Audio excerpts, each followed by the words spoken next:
Diyos sa ginaunay, Apo Congressman Dumogan, thank you so much for your very kind and very encouraging introduction. Thank you also for your good work as Congressman and former Mayor of the City of Baguio.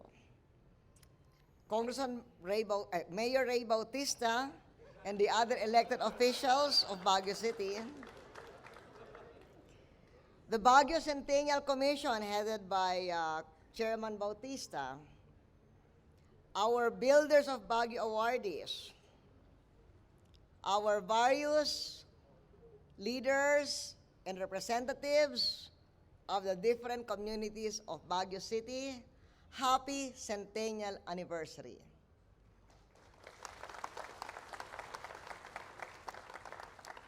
Congressman Dumogan said that I'm always here in your important occasions.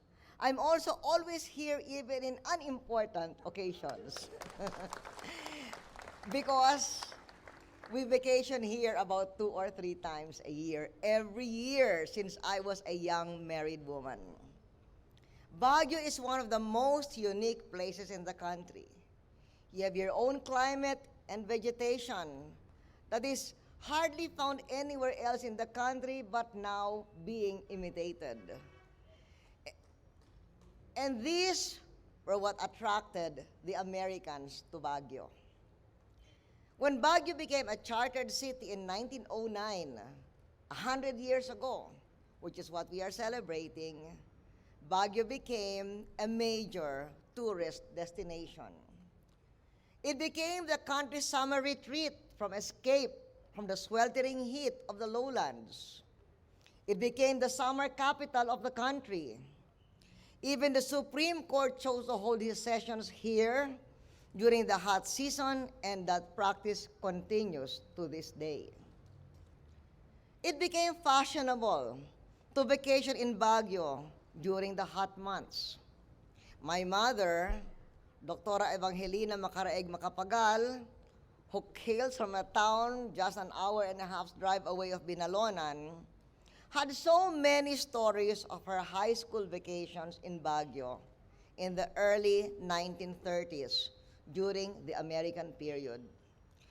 She would come up every summer vacation and live in Engineers Hill because her father, was a district engineer of the American administration.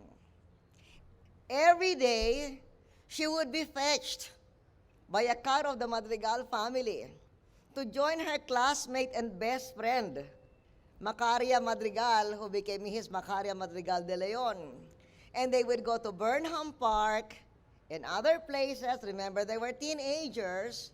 And they would watch popular young men like Carling Sevilla and Raul Manglapus, who were very, very popular on the dance floor. Great memories of my mother. And then, even then, Burnham Park was the fashionable destination for the young people. The American architect Daniel Burnham, after whom Burnham Park was named, is remembered by outsiders as the man after whom Burnham Park was named. But of course, for old-timers of Baguio, and for us, for everybody else celebrating 100 years of Baguio, one of the learnings is how the great architect Daniel Burnham, architect and city planner, architect of the city of Chicago, also became the architect of the city of Baguio and designed the city so magnificently, complementing, not altering, the natural contour of the land and leaving Baguio with this distinct feel of an American city of the early 20th century. And so I was telling Mayor Ray Bautista, Baguio and Chicago are both products of Burnham, both children of Burnham.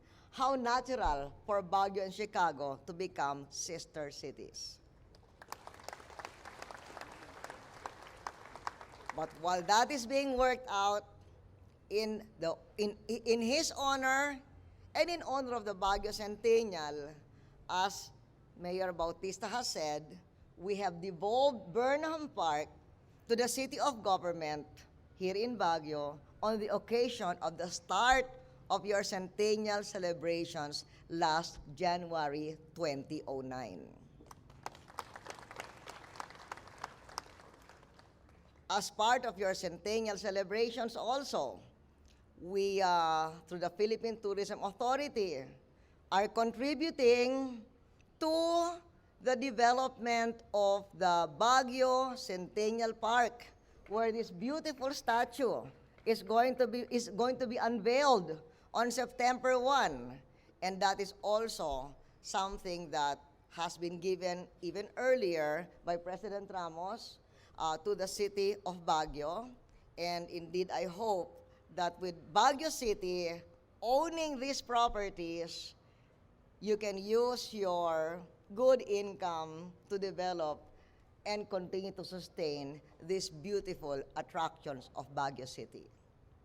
While Baguio City is 100 years old as a chartered city, as Father Cosalan reminds us in his prayer, it's really much older than that as a community. As we celebrate the centenary of Baguio City, we're also made aware of its history, of the 12 Ibaloy families, the Ilocano migrants, the German expatriate who founded Baguio. We are told that they were followed soon by the Spaniards. Then came the American colonizers who came here, starting with Baguio as a hill station, then getting bigger and bigger as a summer capital. And then the Japanese and other nationalities who helped build Cannon Road in 1905.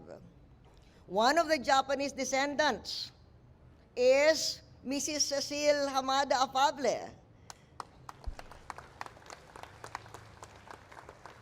And her son Yong Yong became a member of my cabinet. The Baguio Centennial Commission, as we saw earlier today, is honoring the builders of Baguio, pioneer families, and I congratulate Puring Malintas for being a member of the Suelo family. Outstanding men, including former Mayor Paraan, and outstanding institutions. One of the things we learned by celebrating the Centennial of Baguio is that Baguio Central School was the very first public school in the entire Philippines.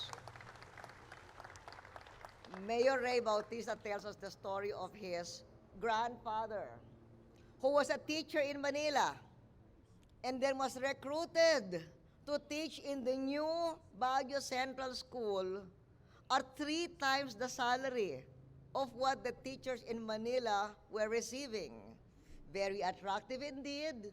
So he uprooted himself, started teaching in Baguio, and he is another 3rd generation member, resident of the city of Baguio. In the council, as I look at you, I also recognize other old families of Baguio City. So this is in honor of all of you as well and all your families.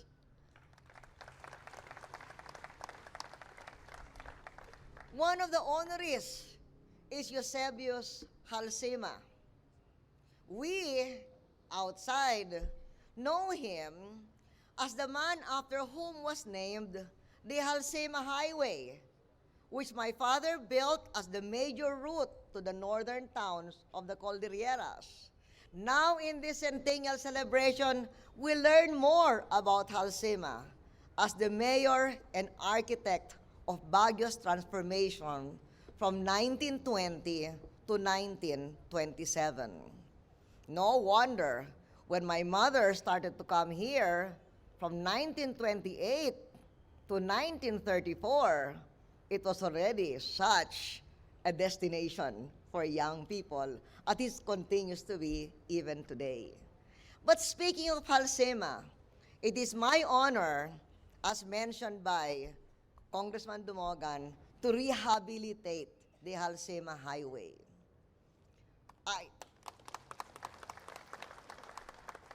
I do it not only to honor the memory of my father, Dado Macapagal, who built it as a highway, but also we hope it can be completed during